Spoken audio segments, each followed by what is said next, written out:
영상.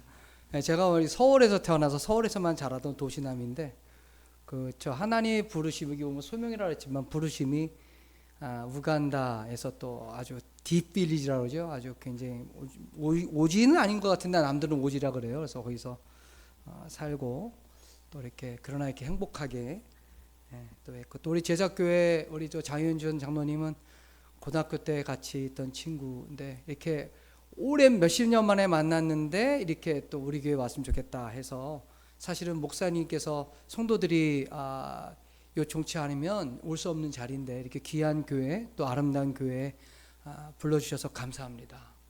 함께 나누는 말씀이 피차간의 은혜가 되었으면 좋겠어요. 잠깐 기도하겠습니다. 하나님 감사합니다. 하나님이 부르셨기에 우리가 이 자리에 있고, 또 하나님이 부르셨기에 우리가 주님께 찬양을 올려드립니다.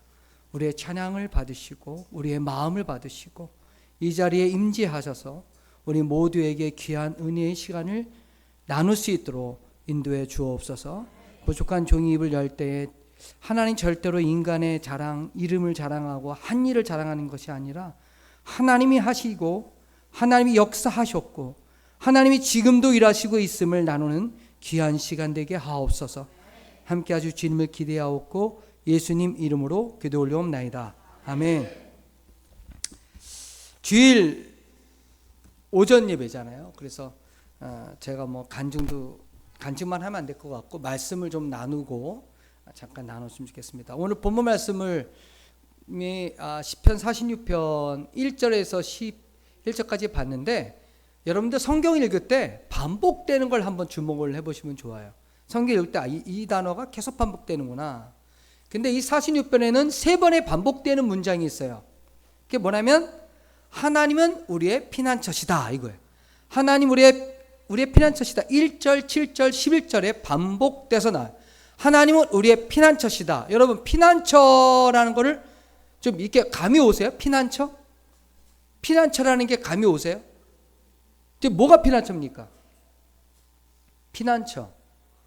영어로는 refuge or fortress 이런 뜻이 나와요. 그러니까 피난처 아니면 요새 이런 단어예요. 근데 저는 이거를 한국에 있을 때는 피난처라는 단어가 와닿지 않았어요. 근데 우간다 가니까 이 피난처라는 게 와닿는 게 뭐냐면, 피난처를 영어로 refuge라고 그랬죠. 그 refugee 캠프라는 건 들어봤죠. 난민촌이라는 거, 난민촌. 한국에는 난민촌을 모르겠지만 저는 난민촌을 우간다 가서 봤어요. 근데 우리 우간다라는 나라가 아프리카의 중부에 있는 조그만 나라예요. 남북한 합친 것 정도보다 조금 작은, 그러니까 아프리카에서 굉장히 작은 나라예요. 근데 우리 우간다 근처에 5개의 나라가 있습니다. 우리가 많이 들어본지 모르겠어요. 이름을 들어볼게요. 케냐, 수단, 콩고민주공화국, 탄자니아, 루안다라는 나라가 있어요. 근데 이상하게 우간다 주변에 있는 나라들이 문제가 많은 나라들이에요. 그래서 우리나라가 지금 남북한이 이렇게 나눠진 나라는 세계에 유일하다 그러는데, 남북한이 뭡니까? 같은 민족, 같은 언어, 같은 핏줄, 같은 민족끼리 싸우고 있는 거잖아요. 그렇죠? 근데 아프리카는 뭐가 문제냐면 부족 간의 전쟁이에요. 국가 개념은 두 번째입니다. 아프리카를 이해할 때는 나 루안다, 너 우간다, 나 콩고, 너 케냐, 우리는 나라가 다르니까가 아니라 같은 나라 안에 있어도 너는, 우리나라는 그 뭐 호남 영남 있죠. 이거는 아무것도 아닙니다. 이거는 그냥 그종 지역 뭐 이런 이기주의라는 것뿐이지, 거기는 부족이 다르면 사람이 아니야. 자, 이 정도로 심각해요. 그래서 아프리카에서 사업을 하든 선교를 하든 바로 이 부족 개념을 모르면 실패합니다. 선교도 동일해요. 너 우간다잖아. 우간다 국민은 우간다에 살아야 돼. 이거 안 통해요.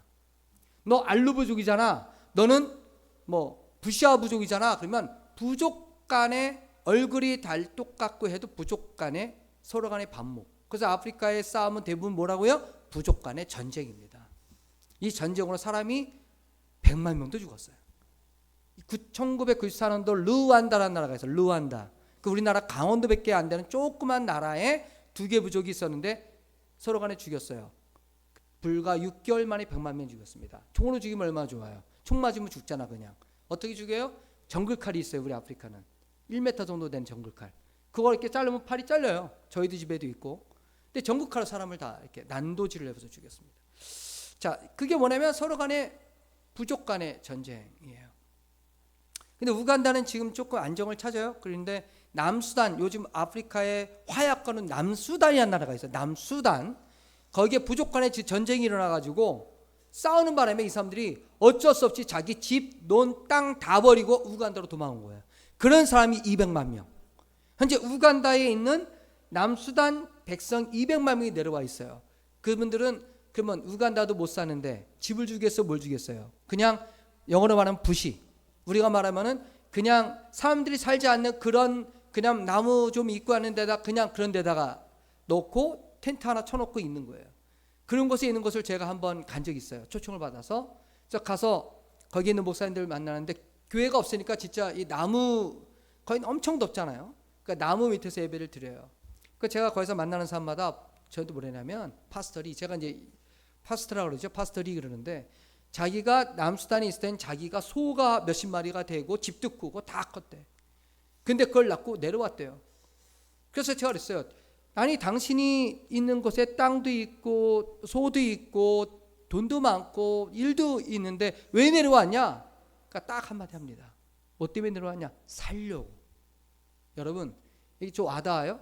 레피지라고 하는 이 피난처는 우리가 그냥 말로 피난처가 아니라 내가 지금 집 땅을 다 버리고 들어갈 수 없는 그런 죽음의 상황에 있어서 가는 것이 피난처예요.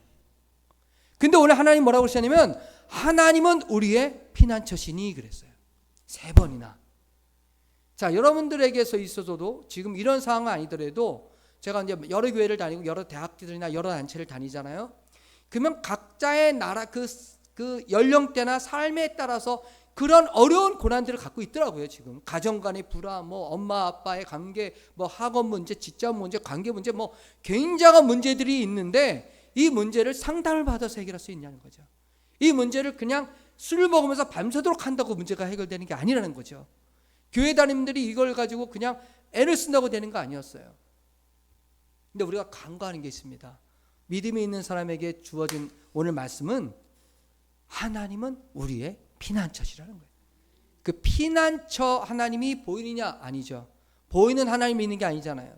그 하나님 앞에 우리가 나아가고 그분이 피난처심을 인정하는 자에게 하나님이 위로와 격려를 주시더라. 그 하나님을 인정하고 믿고 살아가는 모두가 되기를 축복합니다. 자, 그리고 오늘 본문 말씀의 핵심적인 절은 10절 말씀 한번 읽어볼까요? 10절 46장 1절에서 10절만 읽겠습니다. 함께 시작. 이르시기를 너희는 가만히 있어 내가 하나님 됨을 알지어다. 여기까지만 보겠습니다. 자, 가만히 있어 하나님 됨을 알지어다. 오늘 제목이 Be still and 너는 가만히 있어 and know 알아라. 뭘 알아요? That I am God. 내가 너의 하나님이야. 여러분 여기서 말하는 너는 가만히 있어라는 게 stop이라는 단어가 아니에요. stop. 너는 나를 하나님을 알아. 이게 아니에요. be still은 뭡니까? still이라는 뜻은 여전히, 가만히, 잠잠히 이런 뜻이거든요. 그러니까 우리가 어떤 문제가 생겼을 때에 어떤 시험이 들었을 때 고난이 있을 때에 오늘 하나님 뭐냐면 너는 그 문제를 가지고 막 애를 쓰고 막 다리 위에서 뛰어내리려고 그러고 막 그냥 갑자기 한강 다리가 낮아져 보이잖아요. 막 뛰어내리고 싶고 막 이런 상황이 벌어졌을 때 그렇게 행동으로 움직이지 말고 가만히 있어. 한 가지 말하는 거예요. 하나님이 누군가를 생각하라는 거예요. 나에게 있어서 하나님이 하나님을 인정하라는 거예요. 여러분들에게 있어서 하나님은 어떤 존재입니까? 그거를 한번 우리가 먼저 물어봐야 돼요. 하나님은 나에게서 주일 나와서 예배 드릴 때만 만나는 하나님? 아니면 내가 사업이 안 되고 어려웠을 때 나를 도와주는 그런 헬퍼로서의 하나님? 아니면 내가 어떤 시험을 볼 때 시험을 잘 보시고 기억날 수 있도록 나에게 기억력을 주신 하나님? 그런 하나님으로만 믿고 있는지. 근데 오늘 본문에 있는 시편 기자는 우리가 너희는 좀 지금 가만히 있으라는 상황은 뭐예요? 이 앞에 바다가 흉놀든지 땅이 흔들리든지 그런 엄청난 문제가 있고 시험이 있을 때에 너희는 좀 가만히 있어봐. 좀 잠잠히 있어봐. 그리고 내가 너의 하나님을 인정하라는 거예요. 하나님이 하나님됨을 인정하라. 이게 어려운가요? 쉬운가요? 말은 쉽죠. 되게 쉬워요. 근데 삶에 있어서 하나님이 나의 주인이심을 인정하는 게 신뢰하는 거예요. 하나님이 나의 모든 삶의 계획과 모든 것을 갖고 계신 하나님인 것을 우리가 진짜 믿고 있느냐. 오늘 본문에서 하는 내용은 잠잠히 있어봐, 가만히 있어봐, 그리고 하나님이 너의 하나님을 인정하라는 거예요. 굉장히 쉬운 것 같지만 어려운 겁니다. 자, 말씀으로 이 말씀을 이제 마무리하려고 합니다. 나에게 있어서 하나님은 어떠한 하나님이십니까? 나에게 있어서 하나님은 어떤 존재이십니까? 나는 하나님을 믿되 어떤 하나님을 믿고 있습니까? 그 하나님, 당신의 동일하신 하나님이신 당신의 독생자를 우리에게 주셔서 십자가에 죽게 하셨던 그 사랑의 하나님, 그 나에게 아들을 주면서까지 사랑하신 분이 나에 대한 관심이 없을까요? 나의 사항을 모르실까요? 제가 우리 우간다는 공용어가 영어예요. 그러면 제가 참 잘 못하면 영어로 설교를 합니다. 제가 많이 설교하는 내용 가운데 뭐라 하면 God knows you more than yourself. 하나님은 너를 아시는데 얼마큼 하냐면 너보다 더 잘 아신다는 거예요. 이게 뭐가 있냐면 하나님이 나를 창조했다는 걸 인정하는 거고요. 하나님이 나에 대해서 나의 계획을 알고 있다는 거고요. 나의 미래까지도 알고 계시는 거예요. 이 하나님을 우리가 믿고 있는 겁니다. 뭐가 두려우십니까? 뭐 걱정 있으시죠? 이렇게 얘기하죠. 목사님들 설교할 때 걱정하지 마십시오, 두려워하지 마십시오, 놀라지 마십시오. 그러면 속으로 아니 목사님이 내 상황을 몰라서 그렇지 내 입장 내봐. 목사님이 그런 설교하지 마. 목사님이야. 목사님 그렇지 내 상황이 어떤데 나의 이런 구구절절한 나의 이런 삶의 스토리 이런 거 아시겠냐 얘기하죠. 자, 목사님 모릅니다. 죽어도 모릅니다. 모르시잖아요. 근데 우리는 왜 그런 얘기 하느냐? 성경이 말씀을 하니까. 하나님께서 그렇게 말씀하셨고 보여주셨으니까 하나님은 우리보다 우리의 상황과 내 상황을 더 잘 아셔요. 그 하나님됨을 인정할 때에 하나님이 우리에게 함께 하시고 우리의 길을 인도해 주실 줄 믿습니다.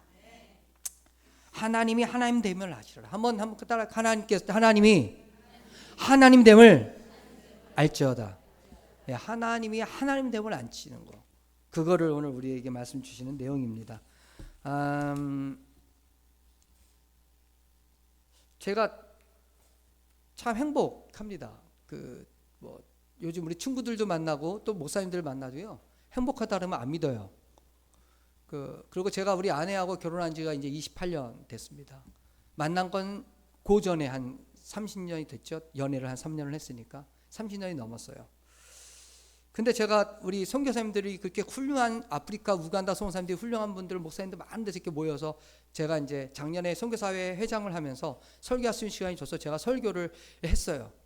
그러니까 거기는 우리 우간다는 목사 선교사님이 아니고요. 평신도 선교사님들도 많으세요. 그러니까 의사 선교사들도 있으시고요. 여러분 부부 의사 선교사가 요즘 뭐 의사들 문제가 많은데 부부 선교사가 한 분은 외과 흉부외과 과장 대학병원, 한 분은 내과병원 원장이에요. 그분들이 우간다에 왔어요. 40대 중반에.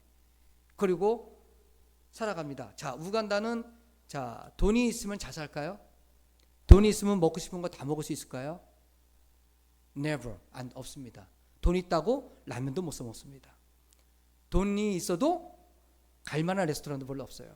돈이 있어도 먹고 싶은 거 주문하면 배달 오고 없습니다. 무슨 얘기냐? 돈이 있어도 살아가는 데 있어서 굉장히 제한적이 많아요. 근데 이분들이 돈도 많았던 분들이에요. 근데 와서 살아가요. 저희는 라면을 살 데가 없어요. 저희는 여러분 그 라면은 신라면은요 감기약의 최고입니다. 저 우간다에서 감기 걸리면 저희는 그 신라면을 끓여 먹으면 감기가 낫습니다. 할렐루야. 예, 할렐루야. 아멘을 안 하시죠? 예, 이해가 안 되니까. 자, 우리는 그러고 삽니다. 그리고 막 비가 오고 추울 때, 더운 날에도 비가 오고 추울 때 맥심 모카 커피. 제가 한국 가서 안 먹어요. 그거 몸에 안 좋아서 먹습니다. 왜? 이상하게 비가 오고 추울 때 맥심 커피 한 잔 먹으면 그렇게 정겹고 정감이 나고, 감기 걸리고 그럴 때 감기약도 먹지만 신라면을 이렇게 먹고 땀이 쫙. 근데 그 라면이 어느 정도 라면이냐? 2호기가 1년 지난 거. 예. 예. 이런 답이 나와야 돼. 왜냐면 왜?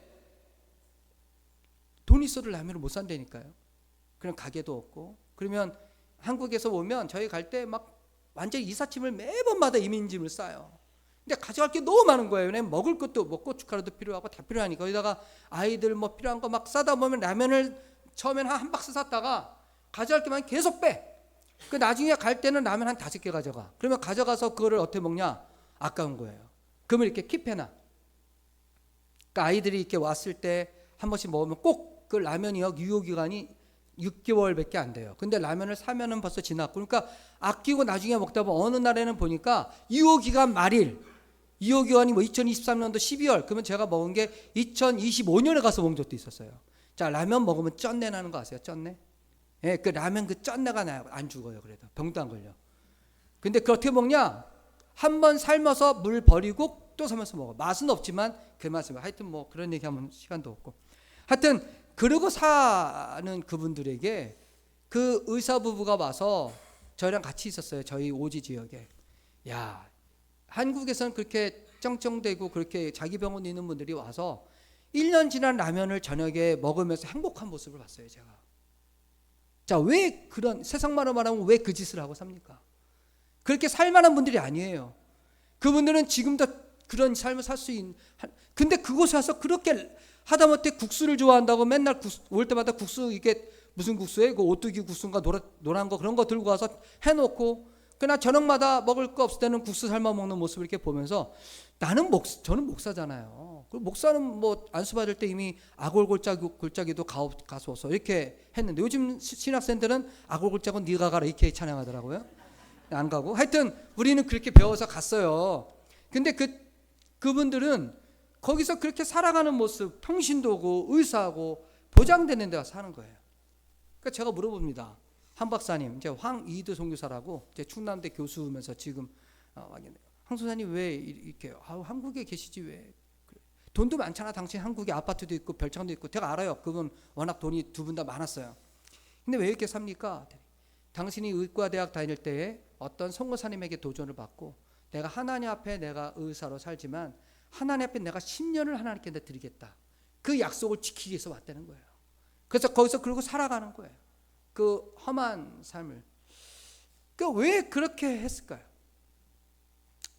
왜? 인간적으로 말하면 객기인가요? 자, 의사 정도 되면 머리가 나쁜가요? 뭐 아주 굉장히 이렇게 좀 기복신앙인가요? 아니거든요. 자기가 믿을 만한 가치인 하나님을 알고 믿으니 그분이 기뻐하시는 게, 우리 제작교회 아까 비전을 보니까 우리가 주님의 제자가 되면 주님이 원하시는, 가장 기뻐하시는 것은 하나님 나라의 완성입니다. 하나님 나라가 이루어지는 거예요. 그 일을 위해서 거기 가서 그 사역을 하시더라고요. 자, 가치 있는 삶을 사세요. 그리고 행복해 하세요. 그분도 행복해 하세요. 제가 저녁에 그 집에 갔더니 뭐 전기도 없고 그랬는데 그 국수 먹으면서 제가 보니까 씩 웃는 그 이빨에 낀 고춧가루인데 그게 그렇게 행복해 보였어요. 저도 행복합니다.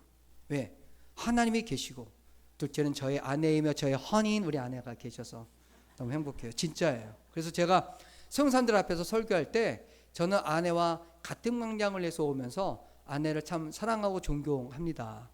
그러면서 제가 아내하고 저하고는 한 번도 부부싸움 한 적이 없습니다. 여기서 선교사들이 시험이 드는 거야. 뻥친다고. 아니 그 선교사님들이, 그러니까 제가 그 설교를 하기 전에는 제가 설교할 때 성사님들이 야, 이용수 목사님 은혜가 된다 이랬대요. 그 성사님들이. 설교 끝나고 수련회였는데, 작년이에요. 끝나고 났는데 이분들이, 제가 우리 아내하고 싸운 적이 없고 우린 차 은혜학교 3리 다 했더니 거기에 시험이 들어갔고 설교 지금까지 들어왔던 은혜가 다 사라졌다는 거예요. 그래갖고 이제 설교가 끝나고 식사를 하는데 우리 딸도 있었거든요. 우리 딸이 지나가면 성사님 잡는 거야. 야, 니네 아빠 엄마 진짜 안 싸우냐? 우리 아내도 계시지만 아내한테도 어떤 선배 선사님이 부르더니, 아니 사모님은 저 어떻게 안 싸우세요? 그러니까 이게 이슈가 돼가지고 반은 은혜를 받고 반은 시험 들었다는 거예요. 자, 이런 일들이 이루어져요. 야, 그러니까 이게 쉬운 게 아니구나. 우리가 이렇게 같이 살고 가정을 이루어서 하는 게 이렇게 많은 갈등과 시험이 있다는 걸 저도 알게 됐는데, 그러니까 저는 뭐 제가 아내를 참 존경하고 살아가는 것은, 이제 말씀을 제가 사랑할 수밖에 없는 걸 얘기 드릴게요. 한국에서 목회할 때 잘했어요. 그러니까 인간적인 눈으로 볼 때 목회가 대형 교회에서 부목사, 30대 때 수석 목사, 저희 교회가 부목사님 30명이었거든요. 근데 30대 때 제가 수석 목사를 했어요. 그러니까 저보다 나이 많은 분보다도 수석이에요. 그러니까 어떻게 보면 능력 있는 것처럼 볼 수 있잖아요. 그리고 뭐 여러 가지 일이 있었어요. 근데 제가 우간다를 간다고 하나님이 여기 소명, 아주 그 말씀 아까 읽었는데 참 제가 됐어요. 소명이었어요. 부르심.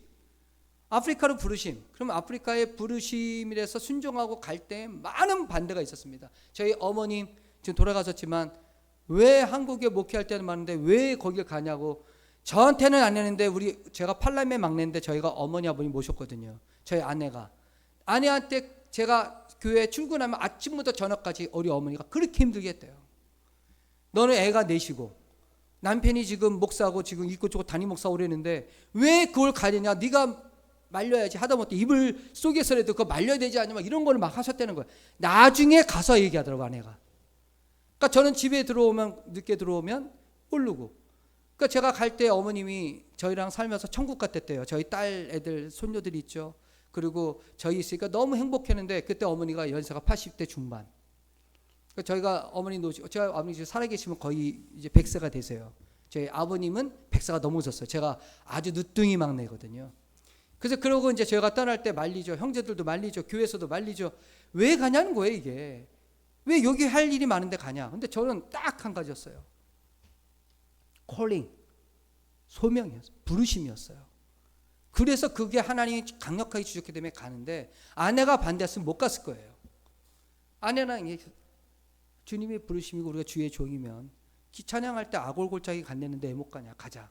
아내께서 그거를 100% 순종해 주시더라고. 그래서 아이들 그때 우리 막내 아기가 2돌 지난 딸, 그리고 한 5살, 8살. 그러니까 여자애들 줄줄이 쭉 끌고, 우리 아내도 그때는 되게 했댔죠. 아내도 모시고 제가 이게 5명의 아이들을 데리고 이제 우간다를 들어갔습니다.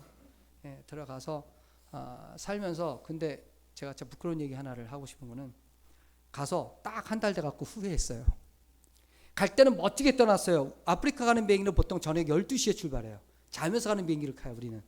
그러니까 12시 되니까 인천공항도 별로 사람도 없는데 저희 교회에서 대형 버스 2대가 움직였어요. 저희 간다고. 그 밤에 다 나오신 거야. 가족들부터 한 100여 명이 모여서. 비행기 타는 사람보다 우리 같이 온 사람이 더 많은 거야. 막 환영하고, 그리고 막 울고 막 애들 보낸다. 저는 안 울었어요. 왜? 나는 소명받은 사람이거든. 멋지게 떠나고 싶었어요. 그래서 우리 어머니도 울고 성도들도 울고 우리 가족도 우는데, 저는 그때 40 나이에 갔거든요. 40, 한국 나이 40. 손을 흔들었어요. 저는 난 간다, 멋지게 간다 이러고 갔어요. 가갖고 한 달 만에 후회했어요. 왜 왔나 여기를. 아니 그렇게 굳게 먹고 마음 먹고 갔는데, 도착했는데 영어로 말하면 nothing, 아무것도 없는 거야. 진짜 뭐 어떻게 할 수 있는 게 없는 거야. 내가 그래도 한국에 있을 때는 그렇게 바쁘게 사는데 주일날 영어도 안 되죠. 갈 기회도 없죠. 반바지와 슬리퍼 신고 있는 제 모습 보고 제가 충격받았어요, 목사님.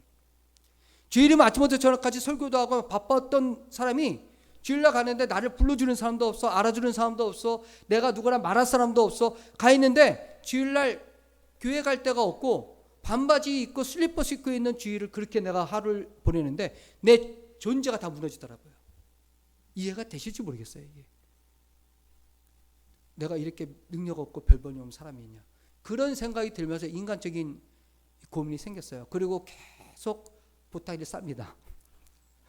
싸갖고 못 들어와. 이러고 갔는데 어떻게 들어와. 그러니까 창피하니까 못 오고 한 2, 3년 버티자. 그렇게 하고 보따리를 마음으로 싸고 이제 2, 3년 버텼다 그래도 창피하니까 2, 3년 있다가는 돌아가자. 이러고 핑계거리를 만들었어요. 창피하지만. 근데 이거를 전환시키는 사건이 있었습니다. 그게 2008년 12월 31일. 자, 2007년에 갔거든요. 2008년 12월 31일에 같은 성삼들이랑 어디를 같이 이렇게 갔다가 돌아오는 길이에요. 제가 이제 타던 차 1번 차, 오래된 차인데 저희 6 식구에 임신한 좀 젊은 송사님 1명, 그 남편, 그 8명. 원래 차가 그렇게 타면 안 되는데 꽉 차가지고 제가 이렇게 오는 겁니다. 근데 이제 아프리카는 차가 길이, 자, 편도 1차선이 고속도로예요. 그러니까 이렇게 차가 2차선, 3차선 보기 어려워요. 수도 외에는. 그냥 1차선 타면 끝까지 가야 되는 거야. 그러면 이제 거기는 트럭도 많고 막 소도 다니고 막 이러잖아요. 그러면 어떻게 이렇게 묘기하면서 타야 되는 거예요. 근데 제가 그때 12월 31일 저희가 있던 수도, 제가 그때 수도에 잠깐 머물 때인데 수도에서 한 3시간 정도 떨어진 지방을 갔다가 오는 길에 비가 왔어요. 운전해서 오는데 우리는 이제 영국 시민이었기 때문에 운전을 오른쪽에서 운전합니다. 아시죠? 한국하고 반대예요. 오는데. 그러니까 12월 30일이니까 이 현지인 중에 돈 많은 사람들도 지방으로 놀러 가는 차들이 꽉 잡고 저처럼 지방 갔다가 31일에 들어간 사람은 제 차가 몇 대 없는 거예요. 그래서 비가 오는 날 이렇게 쭉 가는데 앞에서 큰 트럭이 제 쪽으로 넘어왔어요. 그 제가 깜빡깜빡 켰더니 이 차가 들어갔는데 어떻게 들어갔냐면 앞 꽁문이 들어갔는데 뒷 꽁문이가 못 들어간 거야. 근데 제 왼쪽은 뭐냐면 사탕수수 아시죠? 영어로 수격행, 그러니까 사탕 만든 사탕수수 밭인데 이렇게 절벽이에요. 이렇게 떨어지면 위험한 지역이에요. 근데 제가 이렇게 가는데 그 차가 들어간 줄 알았는데 비가 오니까 예를 들어서 브레이크를 할 거 들어갔는데 이게 이렇게 들어가야 되는데 들어갔는데 이렇게 밀린 거야. 이해가 되시나요? 앞에는 자기 차선 들어가는데 뒤에 5톤 트럭이었는데 뒤에는 밀고 들어오는 거예요. 제가 브레이크를 잡았는데 이미 늦었죠. 근데 그때 2008년 10월 30일입니다. 뻥 소리가 나는데 제가 이걸 놓치면 죽을 것 같다. 왜냐면 왼쪽이 절벽이니까 최대한 왼쪽 붙었는데 더 이상 피할 데가 없어서 그냥 박았어요. 그 멍하고 가만히 있었는데 한 3, 4m 안에 차가 섰어요. 차 섰으니까 이제 우리 애들은 그때 어둑어둑하고 막 뒤에서 애기들이니까 자고 뭐 이러고 있는 상태였는데 꽉 했는데 멍 그 있잖아요. 그 막 스피커 소리만 삐 소리 나는 느낌이 들어요. 그래서 서고 있는데 이 안에 이렇게 있는데 이제 오른쪽에 차선이 오른쪽으로 치니까 제 운전척을 쳤잖아요. 갖고 섰는데 다들 차가 섰어요. 그 멍하고 사고난 거구나 생각하고 봤더니 애들은 이렇게 기절해 있고. 그 제가 나왔더니 우리 아내가 저를 보고 깜짝 놀라는 거예요. 이 오른쪽 머리가 터져가지고 피가 막 툭툭 떨어졌다 봐요. 근데 봤더니 저를 치고 들어가니까 왼쪽에 있는 사람들은 괜찮은 거야. 이쪽은. 근데 저하고 우리 뒤에 있는 딸은 기절했고 뭐 이런 상황이었어요. 그래서 피를 이제 막 흘리는데 우리 우간다는 응급차가 없습니다. 119도 없습니다. 그리고 뭐 어디 전화할 데가 없습니다. 거기가 사탕수수 밭이었는데 사고 났어요. 비가 나서 수건 갖고 일단 막으면서 저희랑 같이 왔다 갔다 성사람들이 몇 대가 이렇게 지나간 게 있어 같이 왔다 가니까 먼저 갔었거든요. 제가 빨리 전화했어요. 성사님 지금 우리 교통사고가 나서 아무도 없는데 빨리 와달라고. 그러니까 한 우리보다 10분 앞에 있었던 것 같아요. 그러니까 그분이 가족이 뒤로 오면서 경찰서가 있길래 경찰들이 차가 없으니까 경찰 데리고 온 거야. 왔는데 우리 있던 이 트럭을 우리 쳐놓고 무서우니까 해놓고 도망가 버렸어. 그 사탕수수 바로 도망가 버리고 기사가. 근처에 있는 사람들은 다 서갖고 우리를 도와주려는 게 아니라 우리가 뭘 가지고 있는가를 훔쳐가려고 하는 현지인들이. 우간다는 이렇게 교통사고 나면요 도와주는 게 아니라 거기에 흩어진 짐들을 갖고 튀어버려요. 그러니까 저는 이제 애들이 있으니까 우리 옆에 저랑 같은 젊은 송사님 그 같이 탄 송사님이 이제 이렇게 보호하고 차는 이제 반파가 됐고 이런 상황이었어요. 그리고 그날이 막 비가 오고 저녁에 껌껌해지고 또 알지만 전기가 없으니까 이렇게 가로등도 없으니까 막 껌껌했죠. 근데 이제 앞에 갔던 송사님이 왔어요. 와서 우리 자기 있는 가족들 다 내려 그냥 우리 가족을 태우고 병원 가자. 그리고 이제 우리를 태우고 내 차는 놓고 그분 다 맡기고 병원을 갔어요. 병원이 커 보여요. 들어갔어요. 10월 30일이잖아요. 의사도 없고 간호사도 없고 갔더니 직원들이 있네. 왜냐면 휴가를 떠난 거예요. 이 사람들이 다. 그래서 우리가 막 피가 나서 이거 좀 해쳐라 했더니 뭐라고 하냐면 저 옆에 있는 송사님이 그때 굉장히 충격받았어요. 붕대가 없대. 그래서 붕대를 여기서 한 15분 정도 때 아면 타운, 그 타운이라는 게 말이 영어로 타운이지 이게 조그만 그런 데가 있는데 거기 가서 붕대를 사오라는 거예요. 그러니까 우리 옆에 있던 송사님이 세상만에 뚜껑이 열린 거야. 무슨 병원에 의사 없고 간호사도 없고 붕대가 없냐고 막 이거 피 나는데 좀 닦아달라고 그러니까 갔다 오면 시간 되니까 뭐라고 해서 그 수도에 한국 송사님, 그러니까 경북대 의대 나온 송사님이 의대 교수하는 분이 있어요. 송사님이세요. 그분한테 전화를 했어요. 근데 그분이 거기 있으면 죽으니까 빨리 수도로 들어오라고. 그러니까 뭐 응급차도 없으니까 그냥 거기서 놓고 저희 그냥 수건 닦고 차를 타고 이제 수도로 오기는 거예요. 근데 그때 그 병원이 땅이 이렇게 시멘트 한국은 시멘트가 많잖아요. 다 반개 다 시멘트잖아요. 우리는 시멘트 밟기가 어려워요. 다 그냥 땅이에요. 그냥 이렇게 질퍽한 땅. 그 땅에 왔는데 제가 이렇게 수건을 막았는데 피가 밑으로 뚝뚝뚝 떨어지는 거예요. 피가 이렇게 보는데 근데 처음에는 어떤 마음 들었냐면 우리 큰딸이 그때는 기절했어. 그 아이의 막 팝페이트가 갖고 이게 몇 년 전에 이거 팝 수술했지 한국에서. 그 팝변을 10몇 년 만에 떼었어요. 근데 그렇게 있는데 제가 병원에 많은데 붕대도 없지, 피 닦아 줄 것도 없지. 그래서 제가 아빠로서 너무 자기의 믿음이 드는 거야. 이거 있잖아요. 내가 아빠인데 해줄 수 있는 게 아무것도 없어. 그런데 그래서 내가 굉장히 실망하는 가운데에서 피가 땅에 뚝 떨어진 데 있잖아요. 그냥 땅에 제 피가 떨어지니까 그 피가 땅에 이렇게 영어로 썩킹이라고 그러죠. 스며들어. 고이지 않고 피가 싹. 근데 그때 피가 툭툭툭 떨어지는데 그때 순간적인 몇 초 사이인데 툭 떨어지는데 내 피가 이 땅에 스미네. 이 생각을 제가 왜 했는지 모르겠어요. 내 피가 이 땅에 스미네. 내 피가 이 땅에 떨어지네. 여러분 우리나라의 개신교 선교사 첫 번째 선교사가 누군지 아시죠? 언더우드 아펜젤러가 아닙니다. 1884년에 언더우드 아펜젤러 선교사님 오기 전에 1866년에 토마스라는 선교사 26세밖에 안 되는 젊은 선교사가 제너럴 서머라고 하는 신미양로 있었던 그 제너럴 서머로 배를 타고 우리나라에 탐방 왔다가 대동강만에 이렇게 선교사였잖아요. 대동강만에 내려갔고 그냥 목자로 죽었잖아요. 근데 그분이 그때 26살 된 분이에요. 웨일즈에서 오신 분. 그분이 성경책을 이렇게 죽으면서 나눠줬던 것이 우리나라에 성경이 전파됐던. 그래서 비공식적으로는 그 토마스 선교사를 우리나라의 개신교 첫 번째 선교사라고 해요. 26세 된 젊은 선교사. 근데 제가 사실 선교학으로 박사 공부를 했거든요. 그래서 그런 강의들 많이 했어요. 선교지 나가기 전에.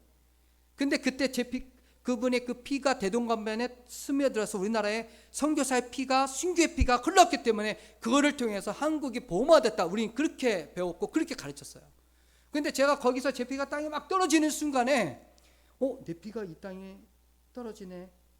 내 피가 이 땅에 스며드네라는 생각이 들면서 제가 그때 생각이 갑자기 확 바뀌어버렸어. 그래서 저에게 그 선교사님이 여기는 병원이 안 되니까 캄팔라 수도로 가자 그래갖고 저희를 태워서 가는데 내가 옆에 탔죠. 우리 가족은 뒤에 낑겨갖고 탔고. 근데 가는데 제가 이 말이 바뀌었대요. 우리 아내도 뒤에 있으셨지만 제가 가면서 옆에 있는 목사님 보고 그랬냐면 목사님 너무 감사하죠. 목사님 우리 이렇게 하나님이 보호해서 이렇게 안 다쳤고 하나님 이렇게 우리 사랑하시는 것 같아요. 제가 이렇게 말을 하는 것 저도 그렇게 얘기를 하고 있었어요. 왜냐하면 내 피가 이 땅에 들어가고 내가 선교사 같더라고. 도착한 지 한 달 만에 후회하고 2년 동안 짐 싸겠다는 생각을 했던 사람이었는데 그래갖고 시간을 어떻게 보면 좀 언어를 배우면서 때우고 있는 시간이었는데 그 내 피가 이 땅에 스며는 걸 보고 제 생각과 마음이 내가 꼭 토마스 선교사가 된 느낌이 들었어요. 내 피가 이 땅에 스며드는 걸 보고. 그래서 내가 그 차를 타고 2시간 동안 그 수도를 오는 과정에 제가 계속 말을 하는 거예요. 목사님, 이 목사님, 그분이 이제 선교사님과 목사님인데 이 목사님 너무 감사한 것 같아요. 하나님이. 그러니까 이분이 나중에 뭐랬는지 아세요? 제가 머리 다쳐갖고 정신 돌은 줄 알았대요. 대답을 안 하더라고 운전하면서. 그러니까 제가 자기 상식적으로 이 사람이 그런 말 할 사람이 아닌데 계속 감사하다 그러고 하나님의 은혜다 그러고 막 이랬다는 거예요. 제가 피는 이렇게 떨어뜨리면서. 그러니까 이분이 저를 대답을 안 해요. 그래서 그때 은혜 받는 모양이다 생각을 했는데 나중에 보니까 은혜 받는 게 아니라 제가 맛이 간 건지 한 거야. 그런 고백을 하더라고. 그 수도에 와서 외국인이 하는 병원에 갔어요. 외국인이 하는 병원이야. 갔더니 거기도 의사가 없어. 왜? 12월 31일 저녁 다 간 거야 그냥. 그러니까 현지인 흑인 의사 그 레지던트 정도 되는 사람이 오더니 우리 애를 보고 날 이렇게 보더니 거기는 그도 있었잖아요. 외국 병원이니까 와서 이게 파편 빼고 뭐 이렇게 꾸매지도 않아. 그냥 이렇게 붕대하고 이렇게 둘들 말아요. 집에 가래. 그래 나오지 답이 왜? 둘도 가래요. 그래서 왜 가냐? 안 죽는데. 그래서 아니 입원해야 된다니까 의사도 우리 저 외국 의사도 없고 그냥 집에 가도 괜찮대. 근데 그때 우리 옆에 있던 선생님이 또 뚜껑이 열렸어. 이분이 저 다혈질에 이분이 이게 뭔 얘기냐고. 한국 같으면 전치 3, 4주 나올 일이잖아요.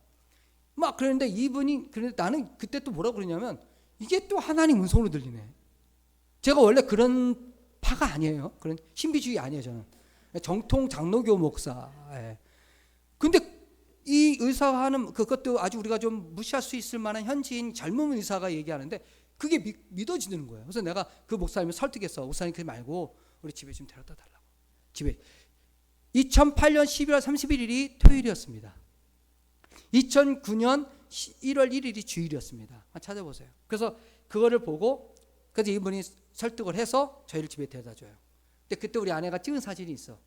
막 이렇게 머리 이렇게 둥둥 감고 우리 가족이 쫙 널브러져 있는 거를 찍었던 사진이 아직 집에 있는데 그 사진 보면 은혜가 안 되니까. 근데 1월 1일이 됐어요. 1월 1일이 됐는데 교회를 가려니 차도 없죠. 갈 데도 없죠. 근데 그때 저희랑 교제하던 미국인 선교사님이 있었어요. 여자 선교사님, 미국 사람인데 그분이 사원 왔다는 얘기 듣고 봉고차를 몰고 그분이 싱글인데 아이들 3-4명을 입양해서 현지 아이들 키웠어요. 그분이 온 거예요. 우리를 방문을. 근데 제가 왔을 때 뭐랬냐면 오늘 주일인데 교회 가고 싶다. 근데 한인교회에도 멀고 그냥 이 근처 아무 교회나 데려다 달랄까. 그 미국 선교사님이 저희를 모시고 어느 교회를 갔어요. 그 교회 현지인이 하는 교회예요. 성공회 가는 교회인데 지금까지 그 교회를 갔다 오고 거기가 어딘지 몰라. 동네만 알아. 가니까 거기 가니까 현지인들 아프리카 사람들이 있는데 거기 들어오는 외국인들인데 막 붕대 감고 막 애기들부터 이러고 병원 오니 얼마나 놀랬겠어. 현지인들이 보고 가관이었죠. 그러니까 거기 가서 앉아갖고 예배를 드리는 거야. 우리는 주일 첫 예배를. 그 미국인 선교사님을 내려놓고 자기 교회로 갔고 예배를 드리는데 그때 했던 말씀이 제가 그때만 영어를 100% 못 알아들 때예요. 근데 그분이 그 목사님이 설교하시는데 여호수아서 1장 8절 이하에 나와요. 너는 강하고 담대하라. 내가 너와 함께 할 것이다. 근데 영어로 I will go with you, I'll be with you예요. 그러니까 내가 너와 함께 갈 것이다. 내가 너와 함께 있을 것이다라는 설교를 하시더라고요. 100% 설교가 들리더라. 그 말씀이 저희가 우간다에 18년 동안 있게 된 이유였습니다. 제가 소명받고 갔다고 했지만 그 소명받고 아프리카를 갈 때는 뭔가 의였음이 있었나 봐요. 소명이 있었지만 하나님이 부르셨는데 그래 나는 이런 좋은 조건 한국에서 이런 거 있어도 나는 하나님 순종해서 간다 그러고 아이들도 희생시킬 마음으로 갔을 때 그게 진짜 하나님이 기쁘게 보았지만 저에게는 굉장히 인간적인 이없음이 있었던 것 같아요. 참 부끄러운 얘기입니다. 그런데 하나님께서 그곳에서 어떻게 보면 그 사건 때문에 나와야 될 상황을 주셨는데 하나님이 저를 마음을 돌리시더라고요. 하나님이 하셨어요. 그러니까 제가 오늘 말씀의 결론은 선교사가 내가 뭘 희생하고 고생하고 열심히 해서 뭘 하고 한 게 아니라 하나님이 책임지셨다는 본문처럼 하나님이 하나님됨을 알도록 하나님이 인도하셨어요. 그래서 제가 그 사건을 통해서 하나님이 정말 우리를 부르시고 함께 하시는 것을 정말 인정하게 됐고요. 순종의 삶을 살았습니다. 그래서 저희가 있던 그 수도에서 성사람들이 많이 계세요. 80%는 얘는 애들 학교도 있고 그런데 하나님이 독특하게 우리 우간다에서 가장 오지인 지역, 그 국경 있는 쪽으로 마음을 주셨는데 문제는 애들이 문제예요. 애들 학교도 없고 거기는 그때는 전기도 없었고 음을 이렇게 펌핑해갖고 음을 퍼오고 이럴 때예요. 그래서 그런 마음을 감동을 주셔서 아내에게 우리가 저쪽을 가면 우리가 이곳에 있는 모든 좋은 조건을 다 내려놓고 가는데 아이들이 문제다. 가면 학교가 없다. 당신이 가르쳐야 되고 그래갖고 3일 동안 우리가 기도합시다. 여보 당신이 결정하면 그날 저녁에 딱 우리 아내가 계시지만 하루도 아니고 반나절 딱딱 그러더라고요. 하나님이 우리를 부르셨으면 가야죠. 그런 말을 줘서 저희가 짐을 싸우고 갈 때 그때도 또 주변 성산이 많이 말렸어요. 애들도 많고 여자애들이 있고 거기 어려운 줄 아는데 왜 거기 가느냐고 선교사님들 사모님들한테 제가 엄청 혼났습니다. 목사님이야 사명받고 목사인데 사모님은 웬 고생이고 왜 애들을 그런 데 데리고 가냐는 얘기를 제가 10년 이상을 들었어요. 근데 하나님이 부르심, 이 소명이라고 하는 부르심이 있기 때문에 순종하겠다는 마음을 가지고 갔고요. 그때는 애들이 어떻게 클 건가에 대한 생각할 시간도 없었어요. 근데 가서 아내가 아이들을 5년 6년 동안 한글, 애들이 그때 3, 4살 4살이니까 한글 영어를 다 가르쳤어. 엄마가 아침부터 저녁까지 커리큘럼 짜가지고 애들 엄마들 본인 자식들 한 5-6시간 매일마다 공부시킨다고 머리털 다 뽑혀요. 예? 아무도 못해요 그거. 근데 아내가 해내더라고. 저는 사역에 집중했고 그리고 이제 그 아이들을 이렇게 하면서 사역이 되는데 저희가 한 거는 딱 하나 있었어요. 부르심에 순종한 것밖에 없어요. 부르심에 순종. 저는 오늘 그거를 여러분들에게 말씀드리고 싶어요. 부르심에 순종한 것밖에 없어요. 그냥 앞뒤 따지지 않고 순종했어요 진짜. 근데 지금의 우리 아이들이 어떻게 되냐. 저희 딸 넷 중에 아이들이 몇 년 지났는데 자기들도 아빠 엄마 따라서 선교사 하겠다는 거야. 좋아했을까 안 좋아했을까요? 안 좋아했어요. 나 우리 아이들은 선교사 안 되길 바랬어. 솔직히 니들은 좀 편히 살고. 그 제가 말렸어. 10대 때 니네가 아직 감정이 앞서서 그래. 니네가 이성적으로 생각해야 돼.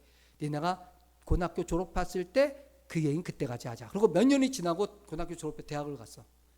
하겠다는 거야. 자, 이제는 할 말이 없는 거야. 막을 수도 없고. 그래서 저희 딸들 중에 4명 중에 3명이 선교사로 헌신했는데 한 놈이 지금 아무래도 나는 한국에서 하고 싶다 갖고 한국 선교사가 되겠다 그랬고, 2놈은 지금 뭐 선교사로 준비하고 있습니다. 제일 아까운 놈이죠. 미국에서 공부를 하고 잘해서 미국의 현직 시카고에서 그 유학생이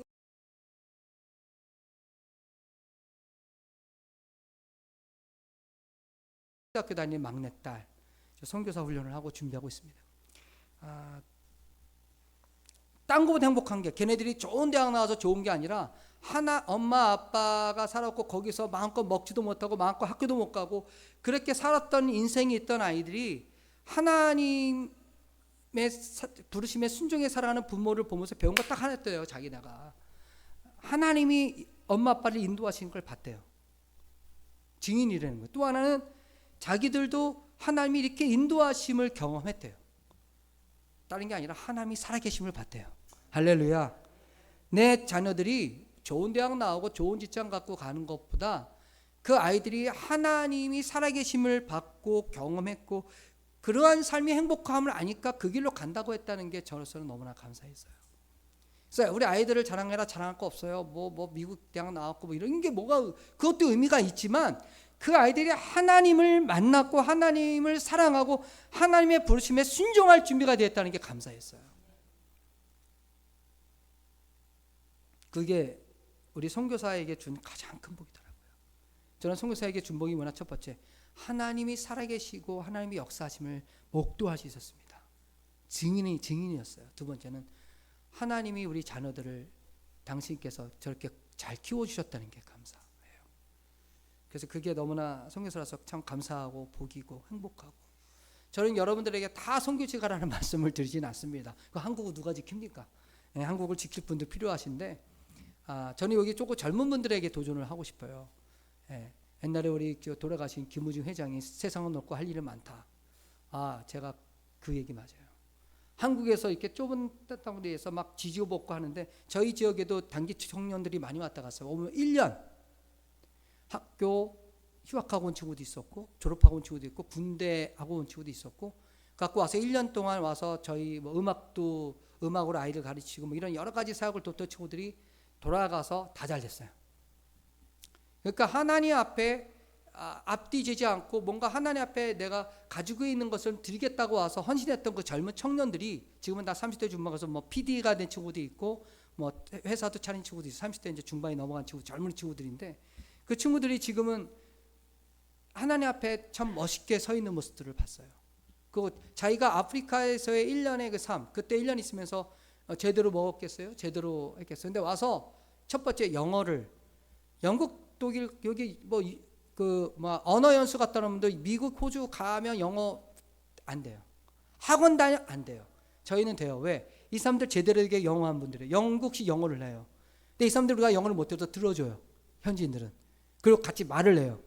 그러니까 있으면서 영어를 익혀요. 영어에서 굉장히 도전도 받았고요. 그리고 세상 보는 눈이 한국에서만 맨날 뭐 직장 놓고 빼 떨어지면 나 왜 이러지 그리고 나 열등감 갖고 막 이랬던 친구들이 거기 와서 보니까 너무 다양한 사람들을 만나고 외국 사람들도 만나고 막 이러니까 굉장히 시야가 넓어지고 자기가 가야 될 비전의 길이 맨날 요것만 생각했던 길이 넓어지더라는 거예요. 그래서 그런 것들을 저는 굉장히 많이 경험을 했고요. 제가 청년 사역을 하거든요. 지금도 방송국 했던 아까 청년들도 다 30대 초반. 제가 같이 노는 애들이 30대예요. 근데 저를 아빠라 부르지만 아빠처럼 생각하지 않아요. 굉장히 친구처럼 대해요. 그러니까 제가 젊은 사람들 참 좋아해서 사역을 하고 있었는데 그런 젊은이들이라면 저는 한번 도전하고 싶어요. 한국에서 1년 직장을 1년 쉬든 학교를 쉬든 뭐 하든 우리 인생에 있어서 그게 중요한 게 아니라 하나님 앞에 좀 내가 가지고 있는 거를 내가 여기서는 대학도 못 갔고 예를 들어서 직장도 안 좋지만 거기 가면 할 일이 너무 많은 거야. 미술 하나 그래도 잘하고 피아노 하나 쳐도 잘하고 기타 하나 쳐도 되고 하여튼 할 게 너무너무 많아요. 그래서 그렇게 하나님 앞에 그런 드리는 시간과 함께 좀 세상을 보는 시각 그리고 하나님을 좀 깊게 만나는 그런 시간들이 되기를 저는 참 소망합니다. 그래서 혹시 좀 내가 젊다고 생각하면 40이 50도 다 젊은 거예요. 우리 우리 지살 장로님도 뭐 우리 장자누님도 뭐 젊으세요? 예.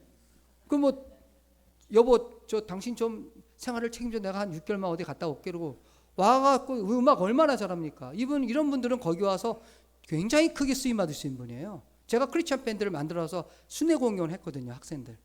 그러니까 그런 달란트를 다 와서 한번 하나님 앞에 드리는 것 저는 굉장히 도전하고 싶고요. 뭐 그런 마음이 있으시다면 연락 주시면 언제든지 제가 이렇게 저희는 저기 너무 어렵고 오지다.